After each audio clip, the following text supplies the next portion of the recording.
Good morning, National Action Network. Good morning. I'm grateful to be back at the House of Justice. Thank you, Reverend Sharpton, for welcoming me and for those words. Thank you, Dr. Crawford and Bishop Daughtry and Reverend Goodrich and Dr. London for honoring your sister with us, to the band and the chorus and the music director. And also thank you to my friend, Public Advocate Jumaane Williams, for being here this morning and for your partnership in developing. You could clap for the Public Advocate, Jumaane Williams. He's been a partner with me for 15 years now, including in developing the plan that I am announcing today right here as part of my campaign for mayor, A Better Deal for Black New Yorkers. As we've been here, and our country's at a crossroads, and Black communities have seen too many emergencies in the past, so I know you recognize this emergency.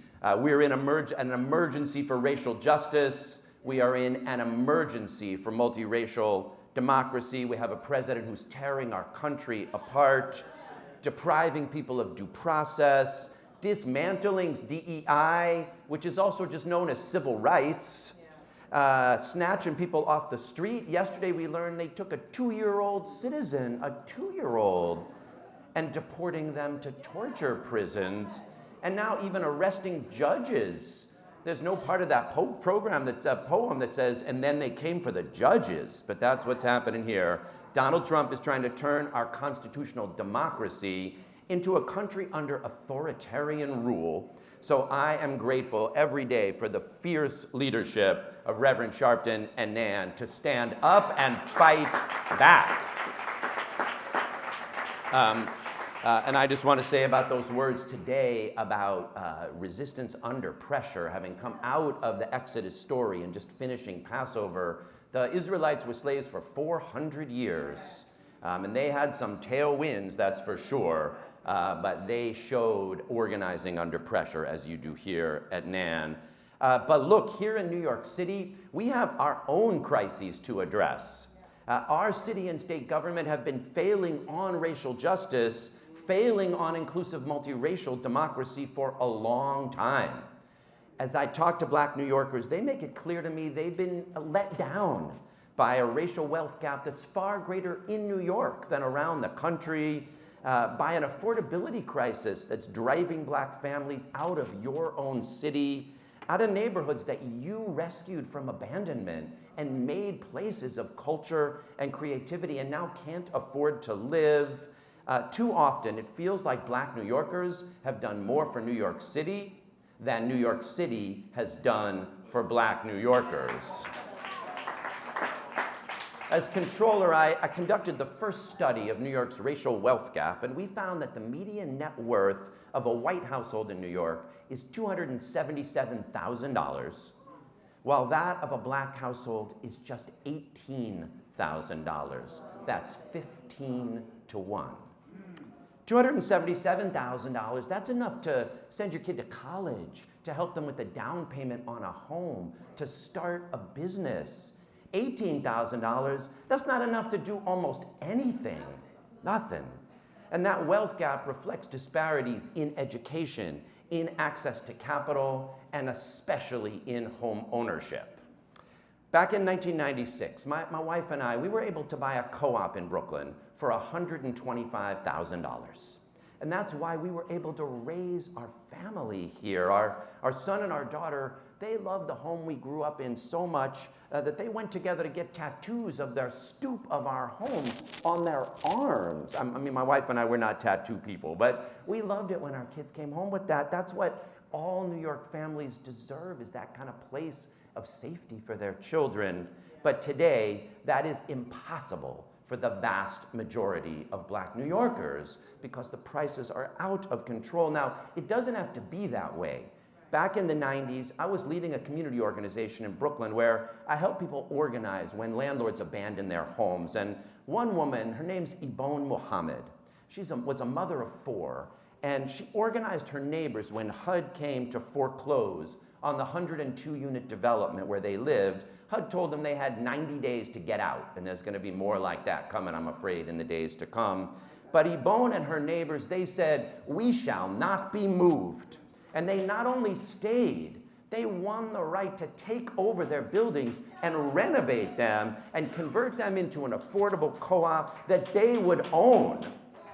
And I want to tell you, 40 years later, in the middle of Brownstone, Brooklyn, 102 families, that whole block is still owned by working class Black and Latino New Yorkers.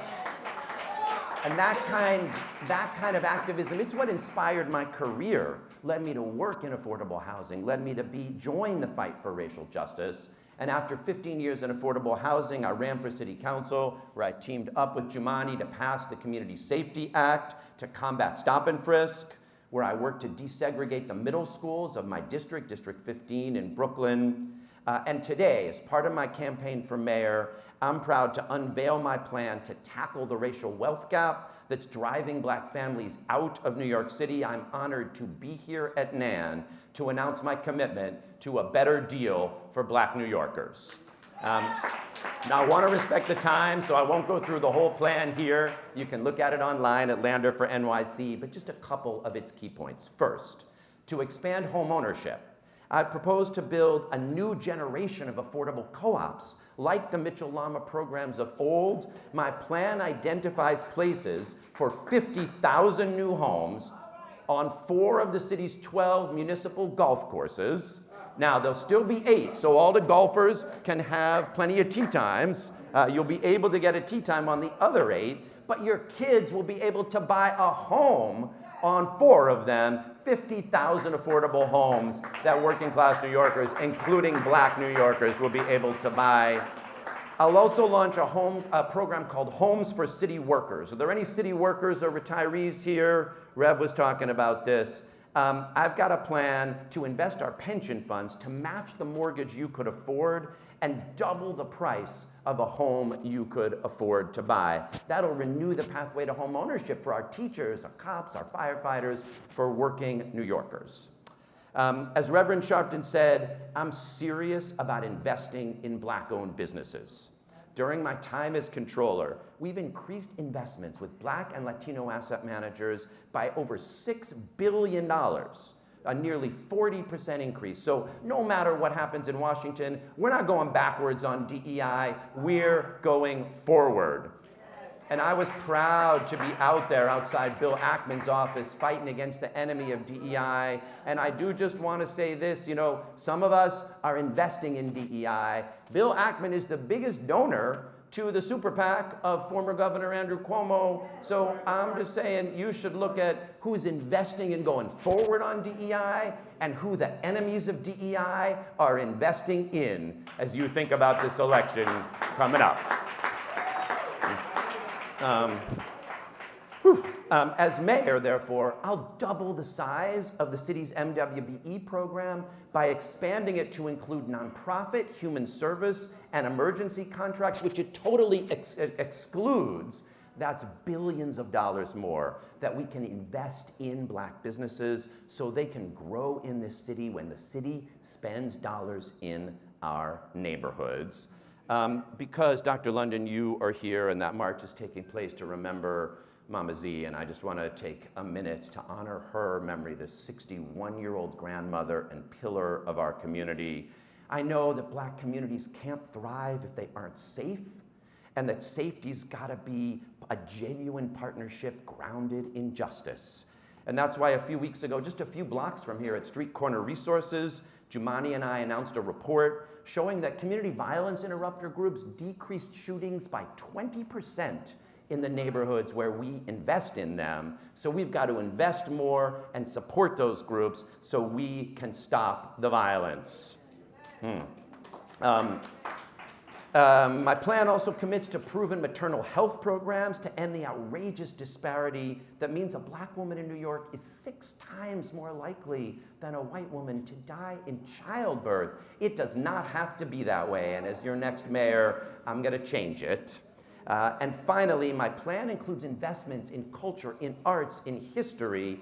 Black New Yorkers have been central to the cultural flourishing of New York City for generations. But too many Black cultural institutions are under threat from rising rents and costs, so I'll expand membership in the Cultural Institutions Group to institutions that preserve and promote Black history and culture, like the Weeksville Heritage Center in Brooklyn, and many others as well.